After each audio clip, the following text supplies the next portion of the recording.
Go ahead. Good evening. I hope all is well. All is well for me, regardless to whatever it will be. All is well. I come to you again, a second time, but this time I have a little more information about the needs. The need for toiletry is necessities first. Our family members that are inmates, they're unable to even purchase accessories for grooming. We need to help. I hope you've been sowing those seeds. Cassandra Greer is working it, and she's so dedicated to it. She's taking 1,000 gift bags to Logan for the women in the prison. Not 10 of the women, but all the women. We're reaching out to ask you to help us with it. Help us to make that possible. Help us to show them that they're not in this by themselves. Help us to help them. Who knows, they might help you. You never know how that goes. Okay, tonight I want to discuss, it's about time for us to realize we're about to move into 2022. And in that movement, there are many things that are about to happen. There are new laws that are about to be addressed. There are changes that are about to be made. And we need to know as a people how all of this affects us. How will this help us remedy the void in our lives? And I say this because that's what we've been going through. We've come together. There's a group coming together to make a change. I hope that you're a part of that group. There's no set limitations to being a part of that.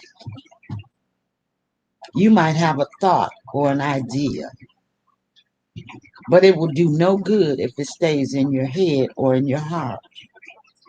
That's one of my concerns. Another concern is with all of these changes that are being made, we need to know how it affects us. What does it do for us as a people? Then we need to look at what needs to be done within the prison system. There's a vast change that's necessary. So, in the midst of all of these changes, we've formed a round table. Now, the round table consists of 4 areas. And these areas are very crucial. I want you to understand, even if you didn't go through this at some point, you are now. These areas are what has happened to us. But it's time for our voices to be heard and to be recognized and understood that no more. The area of dehumanization, the area of wrongful conviction, the area of excessive sentencing, and the area of accountability.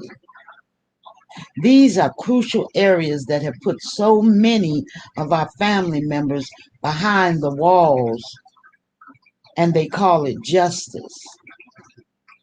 Well, it is just us, but it's time for us to change that justice. Our family members that are incarcerated, they come home. Some of them have good skills. Some of them have no skills. Some of them need medical, mental attention. That means it's not something that you can see as an individual, but you would have to be around that person to observe them, to see that there's a need for help. We need help in providing those services to our people, not just the ex-offenders, to our people as a whole. When we see those people standing on the corner asking for $1 and you know that they have no place to stay, there's an issue there. But we need to bring together programs that will help them. Instead of us talking about it, we need to be about it. My faith tells me that it's time for a change. So this is why I am speaking out. My voice will be heard.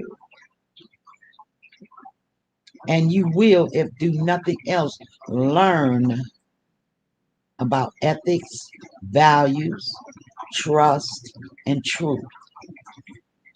This is what we're about. In fact, some people call me the elder. I love it. But I want you to know I am a seasoned citizen. That means I've been savored. I've been seasoned with the best herbs and spices that I made it to this point. And I want you to know, by no means am I confused. It's not my doing, it's God's grace. But his grace and mercy was given to me to do something. And here I am trying to do it. I've helped others before in their struggles, but it's nobody's business, because I help to help, not to help and talk about it. I've done things that some people say you crazy. I wouldn't do that. Well, maybe I am. But one thing about it, as long as I do God's work, he's going to take care. So I'm asking you to have faith. A lot of us have stepped out of the church, have lost our way into the church. We need to come together. We need to pray. Me, I believe the church is within me. I could be wrong. But right now, I'm believing that God will show us that if we come together collectively and prepare ourselves for this round table and be ready, we might have some accomplishments. And with that, I wish you all a happy, happy holiday, and be safe. Wear your mask, do what you're supposed to do, keep the crowd at a minimum, and please remember one thing. If when you're in these streets and you're about to return home, remember what you're returning home to, what you're bringing into that house. You might want to change your mind and sit down and do a FaceTime with that group so that you know that your family is safe. Be blessed. Till the next time.